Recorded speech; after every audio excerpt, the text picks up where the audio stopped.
Okay, dear students, good morning to you all. Today I am going to discuss about functional fiscal policy. ಇವತ್ತು ನಾನು ಕಾರ್ಯಾರ್ಥಕ ಕೋಶೀಯ ನೀತಿಯ ಬಗ್ಗೆ ಚರ್ಚೆ ಮಾಡೋಣ. ಓಕೆ ವಿದ್ಯಾರ್ಥಿಗಳೇ, ನಾವು ಇವತ್ತು ಫಂಕ್ಷನ್ ಫಿಸ್ಕಲ್ ಪಾಲಿಸಿ ಬಗ್ಗೆ ಚರ್ಚೆ ಮಾಡ್ತಾ ಇದ್ದೇವೆ. ಫಂಕ್ಷನ್ ಫಿಸ್ಕಲ್ ಪಾಲಿಸಿ ಅಂದರೆ ಕಾರ್ಯಾರ್ಥಕ ಕೋಶೀಯ ನೀತಿ. ಹಾಗಂದ್ರೆ ಏನು? The government has to play, the government has to play a positive role, so has to regulate and control the economy by means of tax and expenditure, which is called as the principle of functional fiscal policy.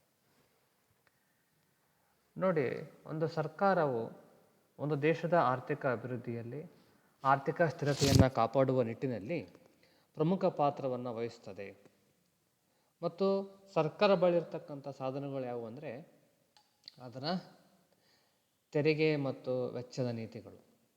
So ಇವುಗಳನ್ನೇ ನಾವು principle of function fiscal policy ಅಂತ ಕರಿತೇವೆ. Professor Abbas P Lerner ಅವರನ್ನು ನಾವು is the champion of functional finance ಅಂದರೆ ಕಾರ್ಯಾತ್ಮಕ ಹಣಕಾಸು ನೀತಿಯ ಪಿತಾಮಹ ಅಂತ ನಾವು ಅಬ್ಬಾಸ್ ಪಿ ಲರ್ನರ್ ಅವರನ್ನು ಕರಿತೇವೆ. ಅಂದರೆ ಮೂಲತಃವಾಗಿ ಇದನ್ನು ಪ್ರಥಮ ಬಾರಿಗೆ ಪರಿಚಯಿಸಿದ್ದು ಕೇನ್ಸ್ರವರು. ಇದನ್ನು ಅಭಿವೃದ್ಧಿಪಡಿಸಿ ಅದನ್ನು ಬಡ ರಾಷ್ಟ್ರಗಳ ಪ್ರಗತಿಗೆ ಯಾವ ರೀತಿ ಬಳಸಬಹುದು ಅನ್ನೋದನ್ನು ತಿಳಿಸಿಕೊಟ್ಟಂಥವರು professor Abbas P Lerner. And the main function of functional finance is to cure inflation and deflation. ಈ ಒಂದು ಕಾರ್ಯಾತ್ಮಕ ಕೋಶೀಯ ನೀತಿಯ ಪ್ರಮುಖವಾದಂತಹ ಉದ್ದೇಶ ಏನು ಅಂತಂದರೆ ಅರ್ಥವ್ಯವಸ್ಥೆಯಲ್ಲಿ ಸಂಭವಿಸುವ ಹಣದುಬ್ಬರಾಗಿರ್ಬೋದು ಅಥವಾ ಕುಗ್ಗು ಪ್ರಸರಣ ಆಗಿರಬಹುದು, ಇವುಗಳನ್ನು ತಡೆಗಟ್ಟುವ ಉದ್ದೇಶವನ್ನು ಹೊಂದಿದೆ. ನಂತರ ಕಾರ್ಯಾತ್ಮಕ ಕೋಶೀಯ ನೀತಿಯ ಅರ್ಥ ನಿಮಗೆ ಈಗಾಗಲೇ ಹೇಳಿರುವ ಹಾಗೆ ಈ ಒಂದು ಪರಿಕಲ್ಪನೆ ನೀಡಿದಂಥವರು ಜಾನ್ ಮಿನಾರ್ಡ್ ಕೇನ್ಸ್ ರವರು. ಇದನ್ನು ಅಭಿವೃದ್ಧಿಪಡಿಸಿದಂತಹ ವ್ಯಕ್ತಿ professor A P learner. The judging a fiscal policy by its effects or the way in which it functions in an economy is called functional finance. ಅಂದರೆ ಒಂದು ವಿತ್ತೀಯ ನೀತಿಯು ಆರ್ಥಿಕ ವ್ಯವಸ್ಥೆಯ ಮೇಲೆ ಯಾವ ಪರಿಣಾಮವನ್ನು ಬೀರ್ತಾ ಇದೆ ಅನ್ನುವಂಥದ್ದನ್ನು ಅಧ್ಯಯನ ಮಾಡ್ತಕ್ಕಂಥದ್ದೇ ನಾವು ಈ ಕಾರ್ಯಾತ್ಮಕ ಹಣಕಾಸು ಅಂತ ಕರಿತೇವೆ.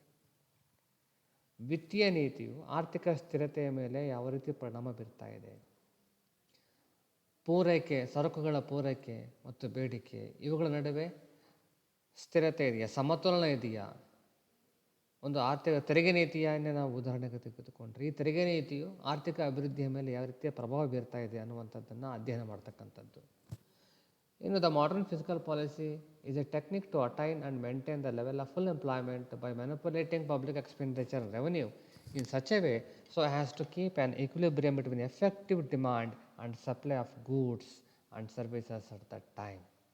ಆಧುನಿಕ ಆರ್ಥಿಕ ವ್ಯವಸ್ಥೆಗಳಲ್ಲಿ ಆಧುನಿಕ ವಿತ್ತೀಯ ನೀತಿಗಳ ಪ್ರಮುಖ ಉದ್ದೇಶ ಅಂತಂದರೆ ಪರಿಣಾಮಕಾರಿ ಬೇಡಿಕೆ ಮತ್ತು ಸರಕುಗಳ ನಡುವೆ ಸಮತೋಲನ ಏರ್ಪಡಿಸ್ತಕ್ಕಂಥದ್ದು. ಇವುಗಳ ಮೂಲಕ ಆರ್ಥಿಕ ಅಭಿವೃದ್ಧಿಯನ್ನು, ಆರ್ಥಿಕ ವ್ಯವಸ್ಥೆಯಲ್ಲಿ ಪೂರ್ಣೋದ್ಯೋಗವನ್ನು ಸೃಷ್ಟಿ ಮಾಡುವಂಥ ಕೆಲಸ ಮಾಡುವುದು. ಈ ರೀತಿಯ ಆರ್ಥಿಕ ವ್ಯವಸ್ಥೆಯ ಸಮತೋಲನಕ್ಕೆ ಸರ್ಕಾರದ ನೀತಿಯು ಎಷ್ಟರ ಮಟ್ಟಿಗೆ ಸಹಕಾರಿಯಾಗಿದೆ ಅನ್ನುವಂಥದ್ದನ್ನು ನಾವಿಲ್ಲಿ ಅಧ್ಯಯನ ಮಾಡ್ತೇವೆ. ಇನ್ನು tools and techniques of functional fiscal policy, ಯಾವ ಸಾಧನಗಳನ್ನು ಮತ್ತು ತಂತ್ರಗಳನ್ನು ಸರ್ಕಾರಗಳು ಆರ್ಥಿಕ ಸ್ಥಿರತೆಗೆ ಬಳಸ್ತವೆ ಅನ್ನುವಂಥದ್ದು. ಮೊದಲನೇದಾಗಿ ಗವರ್ಮೆಂಟ್ ಸ್ಪೆಂಡಿಂಗ್, ಸರ್ಕಾರಿ ವೆಚ್ಚ, ಟ್ಯಾಕ್ಸಿಂಗ್, ತೆರಿಗೆ ನೀತಿಗಳು, ಬಾರೋವಿಂಗ್ ಆಫ್ ಲೋನ್ಸ್ ಅಂದರೆ ಸಾಲಗಳು, ಇಶ್ಯೂ ಆಫ್ ಮನಿ, ಹಣದ ಪೂರೈಕೆ, ಹಣದ ವಿತರಣೆ, withdrawal of money from circulation, ಹಣವನ್ನು ಚಲಾವಣೆಯಿಂದ ಹಿಂದೆ ಪಡಿತಕ್ಕಂಥದ್ದು. ಈ 5 ಅಂಶಗಳನ್ನು ನಾವು ಸಾರ್ವಜನಿಕ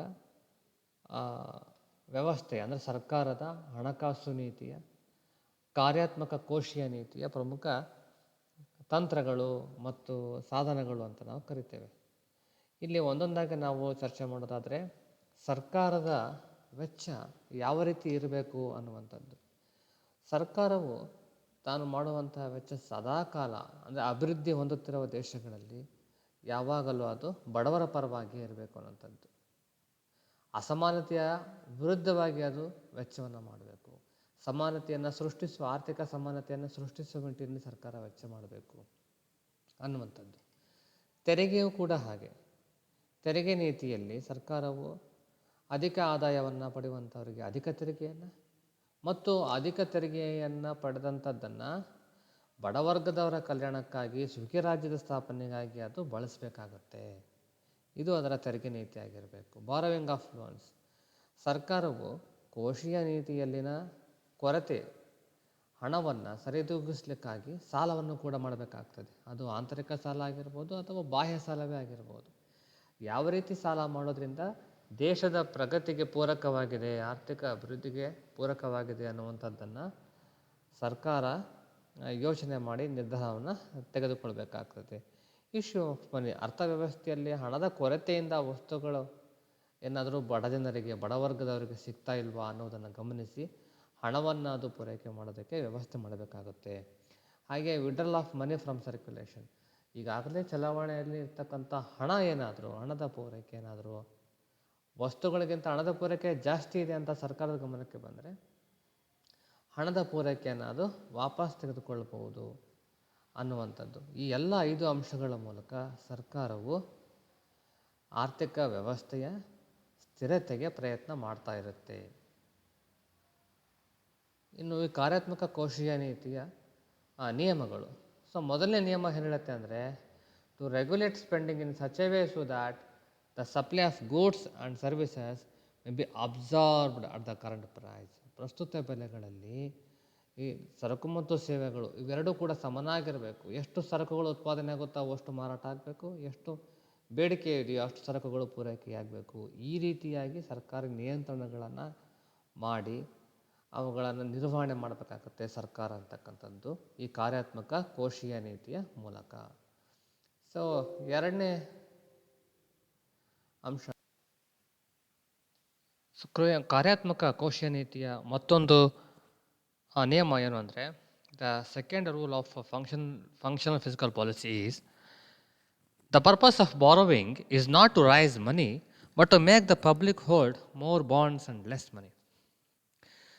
ಅಂದರೆ ಸರ್ಕಾರದ ಸಾಲ ಮಾಡುವಂಥ ಉದ್ದೇಶ ಹಣವನ್ನು ಹೆಚ್ಚು ಸಂಗ್ರಹಿಸಬೇಕು ಅನ್ನುವಂಥದ್ದಲ್ಲ, ಜನರ ಬಳಿ ಬಾಂಡ್ಗಳಲ್ಲಿ ಹಣವನ್ನು ಹೂಡಿಕೆ ಮಾಡೋದಕ್ಕೆ ಪ್ರೇರೇಪಿಸಬೇಕು, ಹಾಗೂ ಅವರ ಬಳಿ ಕಡಿಮೆ ಹಣವನ್ನು ಹೊಂದಿರುವ ಹಾಗೆ ನೋಡ್ಕೊಳ್ಬೇಕು ಅನ್ನುವಂಥದ್ದು. ಹಾಗೆ ಮೂರನೇ ನಿಯಮ, the third rule is the question of taxing or not taxing should be governed entirely by whether its effect on spending by the individual taxpayer is desired or not. ತೆರಿಗೆ ಪಾವತಿದಾರನ ಆದಾಯದ ಮೇಲೆ ತೆರಿಗೆ ನೀತಿ ಯಾವ ರೀತಿ ಪ್ರಭಾವ ಬೀರುತ್ತೆ ಅನ್ನೋದನ್ನು ಗಮನದಲ್ಲಿ ಇಟ್ಕೊಂಡ್ಬಿಟ್ಟು ಸರ್ಕಾರ ಈ ಒಂದು ಕೋಶೀಯ ನೀತಿಗಳನ್ನು ರಚನೆ ಮಾಡಬೇಕಾಗ್ತದೆ. ಉದಾಹರಣೆಗೆ, ಅಧಿಕ ತೆರಿಗೆಯನ್ನು ವಿಧಿಸಿದರೆ ಆ ತೆರಿಗೆದಾರನ ಕೊಂಡುಕೊಳ್ಳುವ ಸಾಮರ್ಥ್ಯ ಕಡಿಮೆಯಾಗಿ ಅದು ಬೇಡಿಕೆಯ ಮೇಲೆ ಋಣಾತ್ಮಕ ಪ್ರಭಾವವನ್ನು ಬೀರುತ್ತದೆ ಅನ್ನುವಂಥ ಅಂಶ.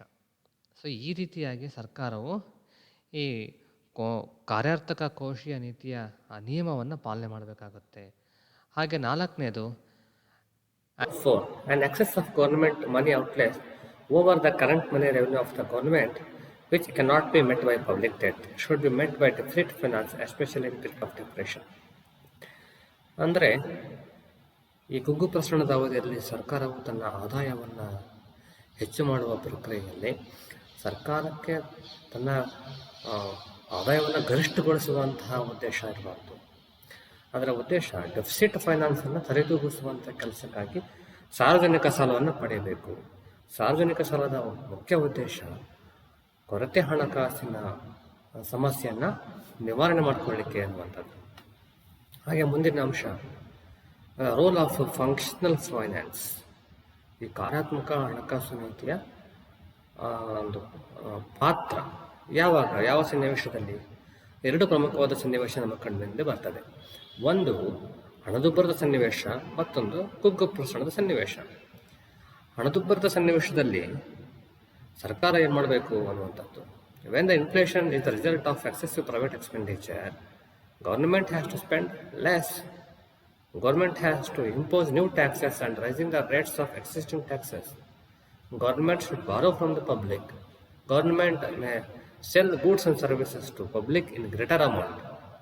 ಅಂದರೆ ಜನರ ಕೈಯಲ್ಲಿ ಹಣ ಅಧಿಕವಾಗಿ ಇರೋದ್ರಿಂದ ಅಂಥ ಹಣವನ್ನು ಸರ್ಕಾರ ಪಡೆಯುವುದರ ಮೂಲಕ ಅವರ ಕೊಂಡುಕೊಳ್ಳುವ ಶಕ್ತಿಯನ್ನು ಕಡಿಮೆ ಮಾಡಬೇಕಾಗ್ತದೆ.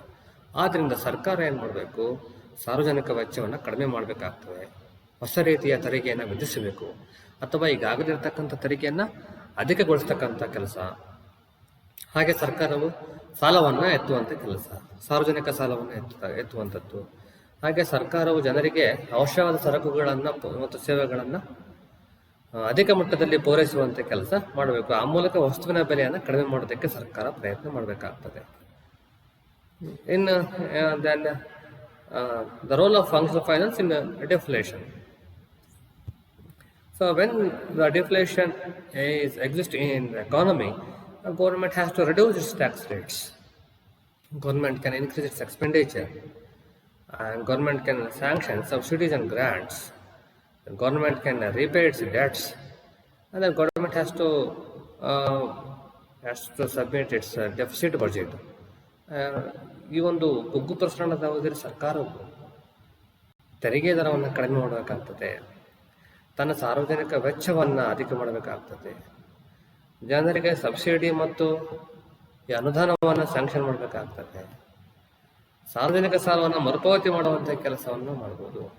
ಹಾಗೆ ಕೊರತೆ ಹಣಕಾಸು ನೀತಿಯನ್ನು ಅನುಸರಿಸುವುದರ ಮೂಲಕ ಸರ್ಕಾರವು ಈ ಕುಗ್ಗು ಪ್ರಸರಣವನ್ನು ನಿಯಂತ್ರಿಸಬಹುದಾಗಿದೆ.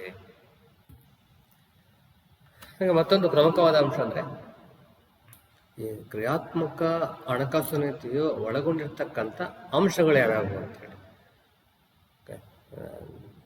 The aspects which the functional fiscal policy is included. The functional fiscal policy should include the following aspects like planning investment, provision of subsidies, amelioration of economic problems, transfer payments, imposition of restrictions, supply of essential commodities. ಅಂದರೆ ಈ functional fiscal policy ಅನುಷ್ಠಾನಗೊಳ್ಳಬೇಕಾದ್ರೆ ಈ ಕೆಳಗಿನ ಅಂಶಗಳನ್ನು ಪರಿಗಣಿಸಬೇಕಾಗ್ತದೆ. ಒಂದನೇದು planning investment, ಅಂದರೆ ಹೂಡಿಕೆಯನ್ನು ಯೋಚಿಸತಕ್ಕಂಥದ್ದು. ಸರ್ಕಾರವು ದೀರ್ಘಾವಧಿ ಹೂಡಿಕೆಗೆ ಯೋಜನೆಗಳನ್ನು ರೂಪಿಸಿ ಅನುಷ್ಠಾನಗೊಳಿಸಬೇಕಾಗ್ತದೆ. 20, 30 ವರ್ಷ, 50 ವರ್ಷಗಳ ಯೋಜನೆಗಳಿಗೆ ಸರ್ಕಾರ ಯೋಜನೆ ರೂಪಿಸಿ ಹಣವನ್ನು ಬಿಡುಗಡೆ ಮಾಡಬೇಕಾಗ್ತದೆ. ಯಾಕಂದರೆ ಇದು ಖಾಸಗಿಯವರಿಂದ ಆಗದೇ ಇರತಕ್ಕಂಥ ಕೆಲಸಗಳು ಆಗುತ್ತೆ. ಆ ಸಂದರ್ಭ ಸರ್ಕಾರವೇ ದೀರ್ಘಾವಧಿ ಯೋಜನೆಗಳನ್ನು ರೂಪಿಸಿ ಅವುಗಳನ್ನು ಅನುಷ್ಠಾನ ಮಾಡಬೇಕು. ಹಾಗೆ ಸರ್ಕಾರವು ಸಬ್ಸಿಡೀಸ್ಗಳನ್ನು ಕೊಡಬೇಕಾಗ್ತದೆ. ಖಾಸಗಿ ಹೂಡಿಕೆಯನ್ನು ಉತ್ತೇಜನ ಮಾಡಬೇಕು ಅಂದರೆ ಸರ್ಕಾರ ಸಬ್ಸಿಡಿ ಮೂಲಕ ಸಾಲವನ್ನು ಕೊಡಬೇಕಾಗ್ತದೆ.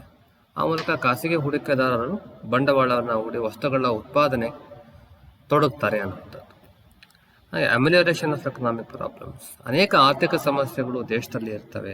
ಅವುಗಳ ನಿವಾರಣೆಗಾಗಿ ಈ ಫಂಕ್ಷನಲ್ ಫಿಸ್ಕಲ್ ಪಾಲಿಸಿ ಕೆಲಸ ಮಾಡಬೇಕಾಗ್ತದೆ. ಫಾರ್ ಎಕ್ಸಾಂಪಲ್ ಪಾವರ್ಟಿ ಇರ್ಬೋದು, ಅನ್ಎಂಪ್ಲಾಯ್ಮೆಂಟ್ ಇರ್ಬೋದು, lack of infrastructure in different sectors like agriculture, irrigation problems ಇರ್ಬೋದು, ಹೆಲ್ತ್ ಇನ್ಸ್ಟಿಟ್ಯೂಷನ್ಸ್ ಪ್ರಾಬ್ಲಮ್ ಇರ್ಬೋದು, ಎಜುಕೇಷನ್ ಪ್ರಾಬ್ಲಮ್ ಇರ್ಬೋದು. ಏನು ಅನೇಕ ರೀತಿಯ ಲಿಟ್ರಸಿ, ಅನೇಕ ಸಮಸ್ಯೆಗಳು ದೇಶದಲ್ಲಿರುತ್ತೆ. ಅವುಗಳ ನಿವಾರಣೆಗಾಗಿ ಸರ್ಕಾರ ಕೆಲಸ ಮಾಡಬೇಕಾಗುತ್ತೆ. ಹಾಗೆ transfer payments like old age pension, unemployment pension, widow pension, ಈ ರೀತಿಯಾದಂಥ ಒಂದು ವರ್ಗಾವಣೆ ಗಳಿಕೆಗಳನ್ನು ಸರ್ಕಾರ ಜಾರಿಗೆ ತರಬೇಕಾಗ್ತದೆ. ವಿಧವಾ ವೇತನ, ವೃದ್ಧಾಪ್ಯ ವೇತನ, ನಿರುದ್ಯೋಗ ವೇತನ, ನಿರುದ್ಯೋಗ ಭತ್ಯೆ, ಇಂಥವುಗಳನ್ನು ಸರ್ಕಾರ ಜಾರಿಗೊಳಿಸಿ ಅವರ ಕೈಯಲ್ಲಿ ಹಣವನ್ನು ಇರುವಾಗೆ ಮಾಡಬೇಕಾಗ್ತದೆ. ಇದೊಂದು ಫಂಕ್ಷನಲ್ ಫಿಸ್ಕಲ್ ಪಾಲಿಸಿಯ ಪ್ರಮುಖವಾದಂಥ ಅಂಶ ಆಗ್ತದೆ. ಇಂಪೋಸಿಷನ್ ಆಫ್ ರೆಸ್ಟ್ರಿಕ್ಷನ್ಸ್, ನಿರ್ಬಂಧಗಳನ್ನು ಹೇರತಕ್ಕಂಥದ್ದು. ಯಾವುದರ ಮೇಲೆ? ಯಾವ ವ್ಯಕ್ತಿ ಅಥವಾ ಸಂಸ್ಥೆ ಅಥವಾ ಒಂದು ಕಂಪನಿ ತಾನು ಉತ್ಪಾದಿಸುವ ವಸ್ತುಗಳ ಮೇಲೆ ಏಕಸ್ವಾಮ್ಯ ನಿಯಂತ್ರಣವನ್ನು ಸಾಧಿಸಲು ಪ್ರಯತ್ನ ಮಾಡ್ತಾ ಇರುತ್ತೋ ಆ ಮೂಲಕ ಜನರಿಗೆ ವಸ್ತುಗಳನ್ನು ತಲುಪೋದಕ್ಕೆ ಸಾಧ್ಯ ಆಗ್ತಿರಲ್ವೋ ಅಂತಹ ಸಂಸ್ಥೆಗಳ ಮೇಲೆ, ಕಂಪನಿಗಳ ಮೇಲೆ ಸರ್ಕಾರ ನಿಯಂತ್ರಣವನ್ನು ಹೇರಬೇಕಾಗ್ತದೆ, ನಿರ್ಬಂಧಗಳನ್ನು ಹೇರಬೇಕಾಗ್ತದೆ. ಆ ಮೂಲಕ ಲಭ್ಯವಿರುವಂತಹ ವಸ್ತುಗಳು ಎಲ್ಲರಿಗೂ ತಲುಪುವ ಹಾಗೆ ಸರ್ಕಾರ ಯೋಜನೆಗಳನ್ನು ರೂಪಿಸಬೇಕಾಗ್ತದೆ ಅನ್ನುವಂಥದ್ದು. ಸಪ್ಲೈ ಆಫ್ ಎಸೆನ್ಷಿಯಲ್ ಕಮಾಡಿಟೀಸ್, ಅತ್ಯಗತ್ಯ ವಸ್ತುಗಳ ಪೂರೈಕೆ ಮಾಡುವಂಥ ಜವಾಬ್ದಾರಿ ಬಹಳ ಮುಖ್ಯವಾಗಿ ಅನಭಿವೃದ್ಧಿ ರಾಷ್ಟ್ರಗಳಲ್ಲಿ ಬಡವರ ಸಂಖ್ಯೆಯೇ ಅಧಿಕವಾಗಿರೋದ್ರಿಂದ ಅಂತಹ ಬಡವರಿಗೆ ಜೀವನಾವಶ್ಯಕ ವಸ್ತುಗಳನ್ನು ಪೂರೈಸುವಂತಹ ಜವಾಬ್ದಾರಿ ಸರ್ಕಾರದ ಮೇಲೆ ಇರ್ತದೆ. ಉದಾಹರಣೆಗೆ ಅಕ್ಕಿಯಾಗಿರ್ಬೋದು, ಬೇಳೆಯಾಗಿರ್ಬೋದು, ಇಂಥ ಮೂಲಭೂತ ಆಹಾರ ಧಾನ್ಯಗಳನ್ನು, ಗೋಧಿಯಾಗಿರ್ಬೋದು, ಇವುಗಳನ್ನು ಸರ್ಕಾರವೇ ಕೊಡಬೇಕಾಗ್ತದೆ. ಆ ಮೂಲಕ ಹಸಿವನ್ನು ನೀಗಿಸುವಂಥ ಕೆಲಸ, ಬಡತನ ನಿರ್ಮೂಲನೆ ಮಾಡುವಂಥ ಕೆಲಸ ಸರ್ಕಾರ ಮಾಡಬೇಕಾಗ್ತದೆ. ಅಂದರೆ ಹಣ ಇರ್ತಕ್ಕಂಥವ್ರು, ಶ್ರೀಮಂತರು ಎಂಥ ವಸ್ತುಗಳನ್ನು ಬೇಕಾದ್ರೂ ಕೊಂಡ್ಕೊಳ್ತಾರೆ. ಬಡವರು ಜೀವನಾವಶ್ಯಕ ವಸ್ತುಗಳನ್ನೇ ಕೊಂಡ್ಕೊಳ್ಳೋಕೆ ಸಾಧ್ಯ ಇರೋದಿಲ್ಲ. ಅಂಥವರಿಗೆ ಅನ್ನ ಆಹಾರಗಳನ್ನು ಕೊಡುವಂಥ ಕೆಲಸ ಸರ್ಕಾರ ಮಾಡಬೇಕಾಗ್ತದೆ. ಇದು ಈ ಒಂದು ಕ್ರಿಯಾತ್ಮಕ ಹಣಕಾಸು ನೀತಿಯಲ್ಲಿ ಇರಲೇಬೇಕಾದಂಥ ಪ್ರಮುಖ ಅಂಶ ಆಗಿದೆ ಅಂತಕ್ಕಂಥದ್ದು. ಸೊ ಇವತ್ತು ನಾವು ಈ ಕ್ರಿಯಾತ್ಮಕ ಹಣಕಾಸು ನೀತಿಯ ಅಂಶದ ಅರ್ಥ, ಅದರ ನಿಯಮಗಳು, ಅದರ ಪಾತ್ರ ಏನು, ಹಾಗೂ ಅದು ಒಳಗೊಂಡಿರಬೇಕಾದಂಥ ಅಂಶಗಳು ಯಾವುವು ಅನ್ನೋದ್ರ ಬಗ್ಗೆ ಚರ್ಚೆ ಮಾಡಿದ್ದೀವಿ. ವಿದ್ಯಾರ್ಥಿಗಳೇ, ಧನ್ಯವಾದಗಳು.